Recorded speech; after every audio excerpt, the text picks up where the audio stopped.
प्रकार से भाजपा जैसी पार्टी जब मुस्लिम समाज को टिकट नहीं देती, तुम भी ताकत बना दो कि एससी एसटी ओबीसी को हम टिकट देंगे, इसके अलावा सवर्ण जाति को टिकट नहीं देंगे। देखिए सरकार सत्ता ये पिछड़े वर्ग के लोग देंगे, ये दलित समाज के लोग देंगे, ये आदिवासी समाज के लोग देंगे, ये मुस्लिम समाज के लोग देंगे। ये हम बात को कहना चाहते हैं आपके चैनल के माध्यम से। ओबीसी के जो सांसद बैठे हुए हैं उन्हें शर्म आना चाहिए कि तुम्हारे मसीहा चलेगा तो तुम्हें उसका काम को बढ़ाना चाहिए था, लेकिन नहीं किया। इससे कहीं ना कहीं शर्मिंदगी महसूस होती है।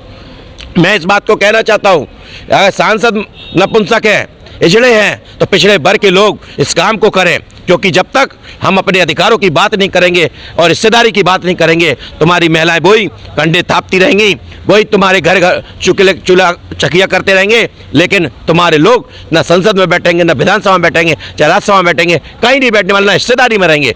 तो कहीं ना कहीं ये चूक है समाज के बीच में, अब इसको जागृत होने की आवश्यकता है। साथियों नमस्कार, मैं हूं विवेन सिंह और आप देख रहे हैं क्लाउड न्यूज। हम इस समय कॉन्स्टिट्यूशन क्लब में यहाँ पे ओबीसी महासभा का कार्यक्रम हो रहा है। कार्यक्रम में महिलाओं की भागीदारी की बात हो रही है, जाति जनगणना की बात हो रही है, राष्ट्रमाता सावित्रीबाई फुले, फातिमा शेख और अवंतीबाई लोधी जी की जयंती मनाई जा रही है यहाँ पे। इसी को लेकर हम बात करेंगे ओबीसी महासभा कोर कमेटी के सदस्य और दिल्ली प्रभारी धर्मेंद्र कुशवाहा से। सर, आज का जो आपका कार्यक्रम है, खासकर महिलाओं की बात हो रही है और ओबीसी जाति जनगणना की बात हो रही है, लेकिन ओबीसी जाति जनगणना बिहार में तो हो गई है, लेकिन अभी तो और कहीं नहीं ऐसा हुआ। देखिए, जो सामाजिक न्याय के सूत्र को जो जानते हैं वो इस काम को करेंगे। जितनी भी और भी सरकारें हैं वो सामाजिक न्याय के सूत्र को नहीं जानती हैं, क्योंकि जिस प्रकार से भारत सरकार के द्वारा कानून बनाया गया और एक धोखा कर दिया पिछड़े वर्ग के साथ, दलित समाज के साथ, आदिवासी समाज के साथ, जहाँ मुस्लिमों के साथ ये धोखा कर दिया कि आरक्षण दिया जाएगा, 33% आरक्षण दिया जाएगा महिलाओं को, लेकिन वो बिल सवर्ण जाति की महिलाओं के लिए है। इस बात को इसलिए, और दूसरी बात, जब सरकार ने दिया, लोकसभा का चुनाव आ गया, यदि सरकार अगर अब 33% आरक्षण देती है तो लोकसभा में रिजर्वेशन दे, क्यों नहीं दिया? और कैसे कैसे कल्पना कर रहे हैं अब महिला आरक्षण बिल को दो? जब इस देश के अंदर कितनी महिलाएं ये तो बताओ, जनगणना कराओ, कितने पुरुष हैं, कितने बच्चे हैं ये तो बताओ। जब आपने किसी प्रकार का बिना डाटा के आपने कानून पास कर दिया तो कहीं ना छलावा है। शरद यादव जी ने जब ये कानून आया था खुलकर विरोध किया था, चाहे मेरी मौत हो जाए, जब तक एससी एसटी ओबीसी की महिलाओं को इसमें रिजर्वेशन नहीं देंगे तब तक हम इस बिल को पास नहीं होने देंगे। मेरे नेता आज इस दुनिया से चले गए, इसके कारण इन्हें जो एससी एसटी ओबीसी के जो सांसद बैठे हुए हैं उन्हें शर्म आना चाहिए कि तुम्हारे मसीहा चलेगा तो तुम्हें उसका काम को बढ़ाना चाहिए था, लेकिन नहीं किया। इससे कहीं ना कहीं शर्मिंदगी महसूस होती है। मैं इस बात को कहना चाहता हूँ, अगर सांसद नपुंसक है, इजड़े हैं, तो पिछड़े वर्ग के लोग इस काम को करें, क्योंकि जब तक हम अपने अधिकारों की बात नहीं करेंगे और हिस्सेदारी की बात नहीं करेंगे, तुम्हारी महिलाएं वही कंधे थापती रहेंगी, वही तुम्हारे घर घर चूल्हा चकिया करते रहेंगे, लेकिन तुम्हारे लोग ना संसद में बैठेंगे, ना विधानसभा में बैठेंगे, चाहे राज्यसभा में बैठेंगे, कहीं नहीं बैठने वाले, ना हिस्सेदारी में रहेंगे। तो कहीं ना कहीं ये चूक है समाज के बीच में, अब इसको जागृत होने की आवश्यकता है। आप कह रहे हैं कि हमारे समाज के जो सांसद हैं वो हिजड़े हैं, ओबीसी एसटी इनकी बात करें, लेकिन कहीं ना कहीं देखा जाए तो वो आप ही लोगों के वोट से चुने गए हैं, और जिस 33% आरक्षण की आप लोग बात कर रहे हैं उसका संसद में तो कहीं विरोध नहीं हो रहा है।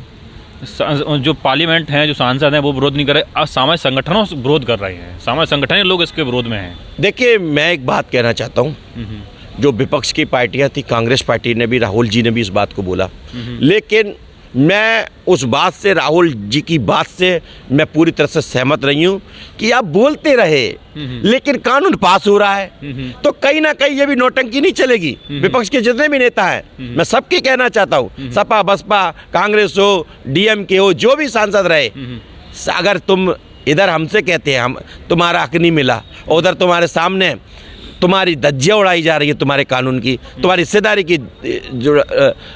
की धज्जियाँ उड़ाई जा रही हैं, और उसके बाद हम तो कहना चाहते हैं यदि करना है तो इसके लिए आंदोलन करें और संसद में फिर दोबारा इस ताकत के साथ भारत बंद करने का कि हमारी महिलाओं को हिस्सेदारी, एससी एसटी की महिलाओं को नहीं, तो ये संसद को चलने नहीं दिया जाएगा। ये बातें सारी आप कर, आपने राहुल गांधी जी जिक्र किया। राहुल गांधी जी ने कहा कि हम ओबीसी की जाति जनगणना हो चाहिए, उसको उसकी हिस्सेदारी मिलनी चाहिए, लेकिन वहीं हमने देखा भी 3 राज्यों के 5 राज्यों विधानसभा चुनाव हुए, वहाँ ओबीसी को उसकी हिस्सेदारी के अनुसार को टिकट भी नहीं दिया कांग्रेस पार्टी। देखिए एक बात है, राहुल जी की जो बात है, मैं कांग्रेस राहुल जी को हमने बार बार बता दिया और बहुत स्पष्ट कह दिया कि आप अकेले जाति जनगणना की बात कर रहे हैं, आप हिस्सेदारी की बात कर रहे हैं। आपका सेकंड लाइन का नेता कोई नहीं बोल रहा, क्योंकि वो जातिवादी है, वो मनुवादी है, वो ब्राह्मणवादी जाति के नेता है, वो नहीं कहना चाहते। एक वोटिंग नहीं है, एक पोस्टर नहीं है आपकी घोषणा पत्र में, आपने कहाँ कौन कौन सी विधानसभा में। देखिए मुद्दे लेने से नहीं, हिस्सेदारी देना पड़ेगी। जैसे मध्य प्रदेश में, छत्तीसगढ़ में